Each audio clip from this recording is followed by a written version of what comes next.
हिंदी में यूपीएससी की तैयारी से संबंधित प्रोग्राम्स को देखने के लिए सब्सक्राइब करें स्टडी IQ IAS हिंदी।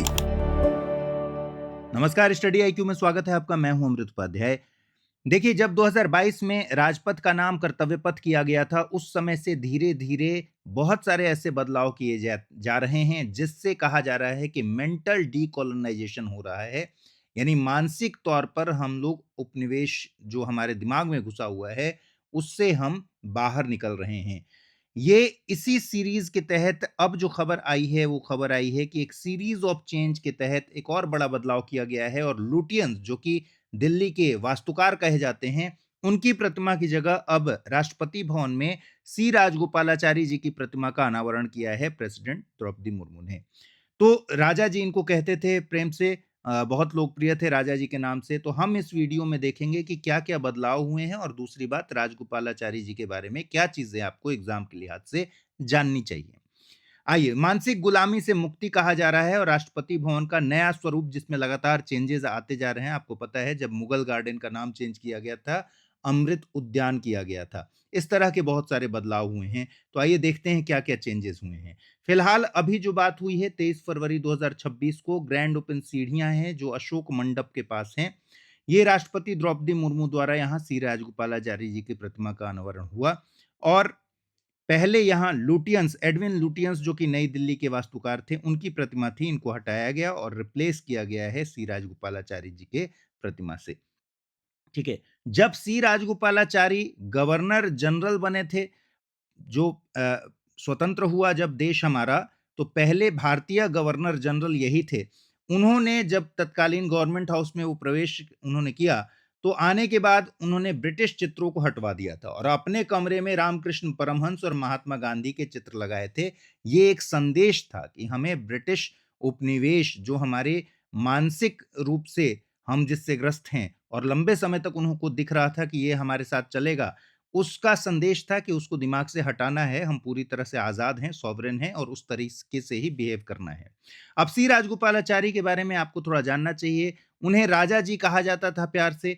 एक स्वतंत्रता सेनानी के तौर पर उनकी पहचान तो थी ही, बहुत बड़े वकील थे और समाज सुधारक के तौर पर, साथ ही पहले भारतीय गवर्नर जनरल, जो भारतीय इसलिए कह रहे हैं क्योंकि ऑलरेडी माउंटबेटन जो थे वो गवर्नर जनरल रह चुके थे स्वतंत्र भारत में, लेकिन पहले भारतीय गवर्नर जनरल के तौर पर राजा जी का नाम आता है।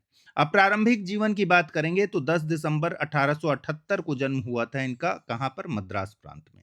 मद्रास प्रांत में सेलम में इनका जन्म हुआ। पढ़ाई लिखाई बेंगलोर और मद्रास से हुई। विधि से इन्होंने स्नातक किया, यानी लॉ ग्रेजुएट थे और पेशे से वकील थे, प्रसिद्ध और प्रतिष्ठित वकील थे। फिर सेलम नगर पालिका के चेयरमैन बने 1917 में। और इसके बाद जब दांडी यात्रा शुरू हुई महात्मा गांधी की, तो दक्षिण का दांडी मार्च इन्होंने लीड किया। वेदारण्यम सत्याग्रह कहा जाता है इसको, और इस पर कभी क्वेश्चन आपसे पूछा जा सकता है। 12 मार्च 1930 को जब गांधी जी ने अपनी दांडी यात्रा शुरू की, तो 13 अप्रैल 1930 को सी राजगोपालाचारी के नेतृत्व में तिरुचि से वेदारण्यम तक वहां यात्रा की गई। 16 दिन की ये यात्रा थी और 16 दिनों की यात्रा के बाद जब पूरे दल बल के साथ वे वहां पहुंचे, कहां? वेदारण्यम तट पर, तो मुट्ठी भर नमक उठाकर उन्होंने वहां कानून तोड़ा। तुरंत गिरफ्तारी की गई और 6 महीने तक कारावास में रखा गया अंग्रेजों के द्वारा। ठीक है। हजारों लोगों ने यहां नमक कानून तोड़ा था और लाठियां खाई थी। तो एक बहुत इंपॉर्टेंट ये इंफॉर्मेशन है आपके एग्जाम के लिहाज से। ठीक। चलिए, अब मद्रास प्रेसिडेंसी के प्रधानमंत्री भी बने ये 1937 में। 1937 में जब कांग्रेस की बहुत सारे प्रेसिडेंसीज में कांग्रेस गवर्नमेंट बनी, तो मद्रास प्रेसिडेंसी में प्रधानमंत्री बने ये। पहली बार भारतीयों ने ब्रिटिश सिविल सर्विसेज को आदेश दिया, क्योंकि यहां उनको आदेश देना था, तो वहां गवर्नर लॉर्ड इरस्काइन इसका विश्वास हासिल किया। ये समर्थक थे गवर्नर जो वहां के थे, लॉर्ड इरस्काइन। ये काफी ज्यादा प्रसन्न रहते थे, काफी ज्यादा विश्वास करते थे सी राजगोपालाचारी पर। तो दलित प्रतिनिधि को मंत्रिमंडल में इन्होंने शामिल किया। मंदिर में दलितों के प्रवेश का समर्थन किया। किसानों को कर्ज से राहत और जमींदारी प्रथा का विरोध किया। स्कूलों में हिंदी की पढ़ाई शुरू की। ध्यान रखिए, मद्रास में हिंदी के प्रचार प्रसार में सी राजगोपालाचारी का नाम बहुत बड़ा है। उद्योग में खादी और ग्रामीण उद्योगों को बढ़ावा दिया उन्होंने। 1939 में जब द्वितीय विश्व युद्ध में समर्थन के नाम पर अंग्रेजों ने कहा कि द्वितीय विश्व युद्ध में कांग्रेस समर्थन के लिए तैयार हो गई है बिना कांग्रेस से पूछे, तो कांग्रेस ने सारे कांग्रेस के जो मंत्रिमंडल थे उसने इस्तीफा दे दिया था। तो 1939 में इन्होंने भी मंत्रिमंडल से इस्तीफा दे दिया था। अब 1947 में जब हम आजाद हुए तो फिर बंगाल के राज्यपाल के तौर पर इन्होंने मोर्चा संभाला, और बंगाल के राज्यपाल के बाद 1948 में ही जब गवर्नर जनरल बनाया जाना था तो पहले भारतीय गवर्नर जनरल बने। लॉर्ड माउंटबेटन का कार्यकाल खत्म हो गया था, उसके बाद इन्होंने ये पद संभाल लिया। उस समय बहुत चुनौतीपूर्ण स्थिति थी। विभाजन के बाद देश में सांप्रदायिक तनाव था। पूरे देश का इन्होंने दौरा किया और लोगों की समस्याओं को सुना। ठीक है। इसके बाद 1952 में फाइनली 1950 में इन्होंने गृह मंत्री का पद संभाला, क्योंकि आपको पता है सरदार वल्लभ भाई पटेल का निधन हो गया। उसके बाद पद संभालना था तो सी राजगोपालाचारी को ही बनाया गया भारत का गृह मंत्री। और इन्होंने अपने गृह मंत्रित्व के काल में निरोधक नजरबंदी अधिनियम पारित किया, राष्ट्र की सुरक्षा के लिए कठोर निर्णय लिए।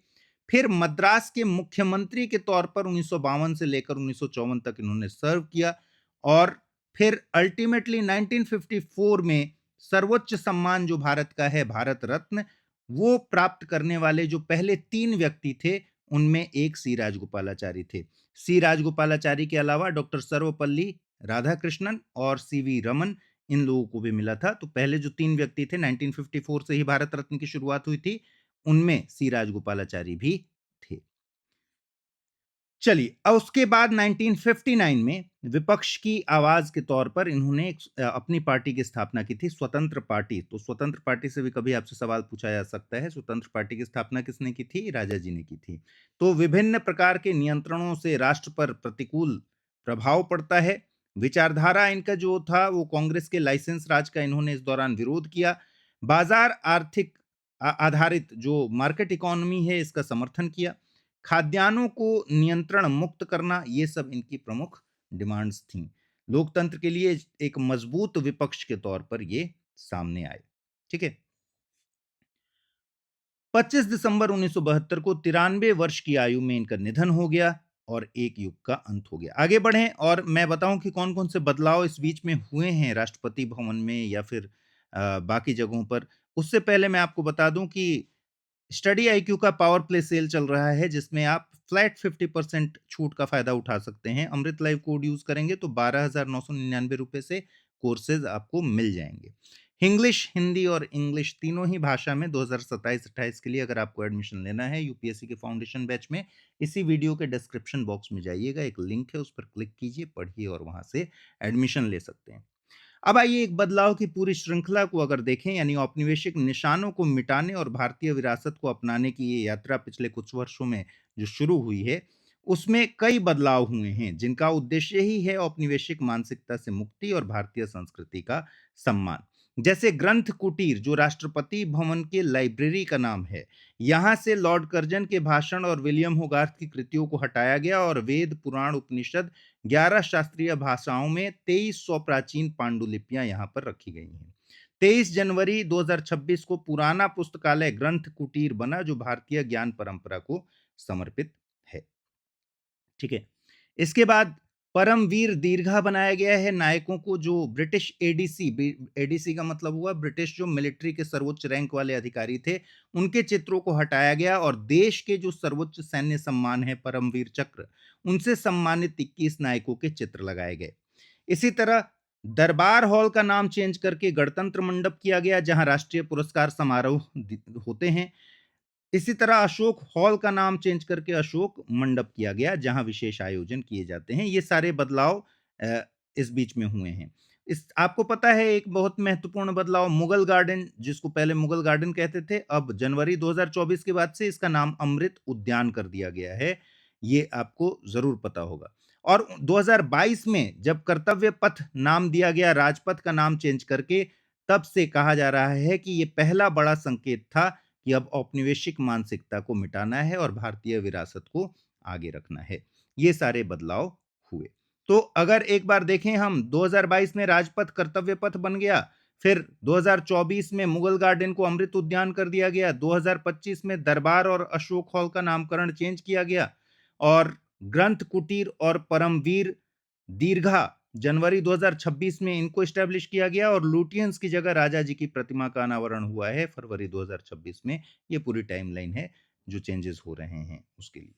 आप मुझे फॉलो कर सकते हैं अमृत उपाध्याय 007 इंस्टा पर, अमृत उपाध्याय 007 टेलीग्राम पर। फिलहाल इस वीडियो में हिंदी में यूपीएससी की तैयारी से संबंधित प्रोग्राम्स को देखने के लिए सब्सक्राइब करें स्टडी IQ IAS हिंदी।